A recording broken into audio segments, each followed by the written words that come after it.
அஸ்ஸலாமு அலைக்கும். இன்றைக்கி கெவுனி அரிசியில் வந்து கஞ்சி காய்ச்ச போகிறோம். கெவுனி அரிசி கஞ்சி காய்ச்சறதுக்கு அரிசி ஜவ்வரிசி ரெண்டையும் போட்டு காய்ச்சி தேங்காய் பால் ஊற்றி முந்திரி திராட்சை நெய்யில் தாளித்து போடணும், நாட்டு சக்கரை எல்லாம் வச்சு காய்ச்ச போகிறேன். இந்த அரிசியை வந்து இப்போ களைய போகிறேன்.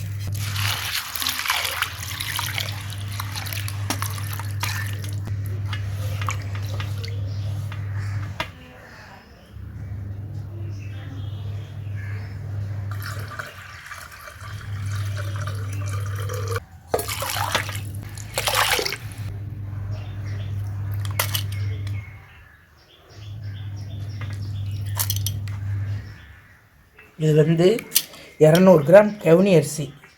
இதை வந்து அலசி நல்லா எடுத்தாச்சு. இதை இப்போ வந்து மிக்சியில் போட்டு கொஞ்சம் இது வந்து ரொம்ப நேரம் ஊற வைக்கணும். இது ஊற வைக்காமல் இருந்ததுனால இப்போ வந்து அடிஷனலாக டக்குன்னு நம்ம செய்கிறதுக்காக கொஞ்சம் தண்ணியில் போட்டதோட மிக்சியில் ஒரு அடி அடிச்சுட்டு கஞ்சி காய்ச்சினோம்னா சீக்கிரமாக ரெடி ஆயிடும்.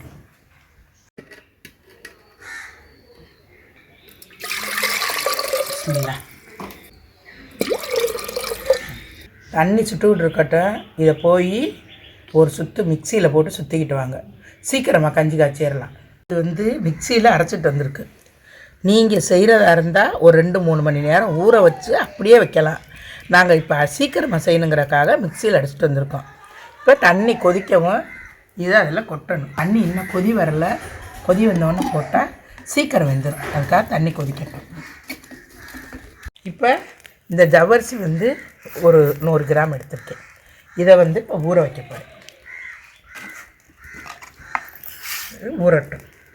ஊறின உடனே இது வெந்த உடனே இந்த ஜவ்வரிசியை அப்புறமா போடணும். இது கொஞ்சம் நேரம் ஊறட்டும்.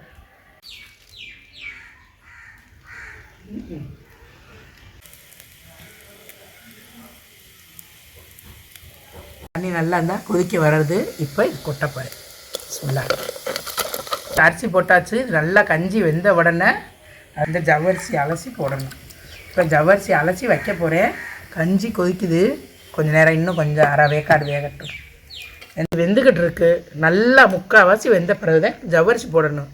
அதுக்குள்ளே இந்த தேங்காயை போய் திருகி மிக்சியில் அரைச்சிக்கிட்டு வாங்க. நான் பால் புழிஞ்சுக்கிறேன். சோறு நல்லா வெந்துருச்சு. வேகவும் நல்லா வெந்துருச்சு. இப்போ வந்து ஜவ்வரிசி போடும்.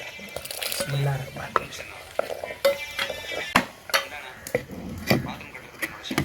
இந்த ஜவ்வரிசியும் வெந்துருச்சு, கஞ்சியும் வெந்துருச்சு. இப்போ தேங்காய் பாலை ஊற்றி நம்ம நெய் ஊற்றி தாளித்து இறக்கிட வேண்டியதே. இப்போ தேங்காய் பாலை ஆட்டி வச்சுருக்கோம். இப்போ தேங்காய் பாலை ஊற்றப்போம். உள்ளார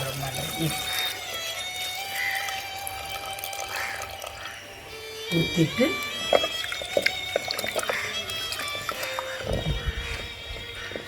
ஊற்றிடுறோம். இது இனிப்புக்கு கொஞ்சோண்டு உப்பு போடும், நாட்டு சக்கரை.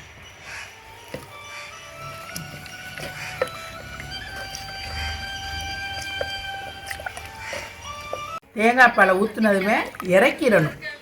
தேங்காய் பாலுக்கு வந்து அடுப்பில் வந்து கொதிக்கிற வேலை கிடையாது. அதனால் இதை இப்போ இறக்கி பிஸ்மில்லாஹிர் ரஹ்மானிர் ரஹீம்.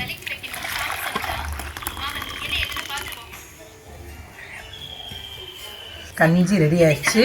மூடி வச்சுக்கிறேன். முந்திரி பருப்பை வந்து இப்படி நல்லா தண்ணி ஊற்றிட்டு அலசிட்டு போட்டோம்னா போட்டதும் கருகாது. ரெண்டாவது சுத்தமாக இருக்கும் நம்மளுக்கு. அதுக்காக வந்து கழுவிட்டு முந்திரியை போடணும்.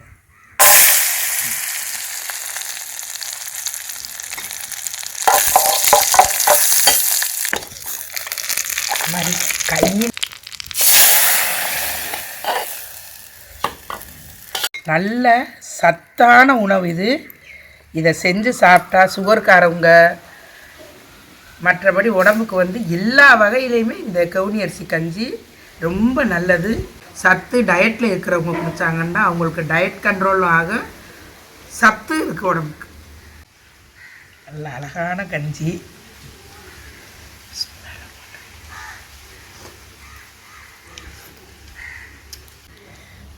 கவுனி அரிசி கஞ்சி ரொம்ப நல்லா இருக்குது. சத்தான அந்த கஞ்சியை நீங்கள் குடிங்க. சூப்பராக இருக்குது. எங்கள் வீடியோ பிடிச்சிருந்தா லைக் பண்ணுங்கள், ஷேர் பண்ணுங்கள், சப்ஸ்கிரைப் பண்ணுங்கள். இந்த சத்தான கவுனி அரிசி கஞ்சியை எல்லாருக்கும் ஷேர் பண்ணுங்கள். அடுத்தாப்பில் உங்களுக்கு பிடித்த ஒரு ரெசிபியை சொல்லுங்கள், நான் உங்களுக்கு செஞ்சு காட்டுறோம்.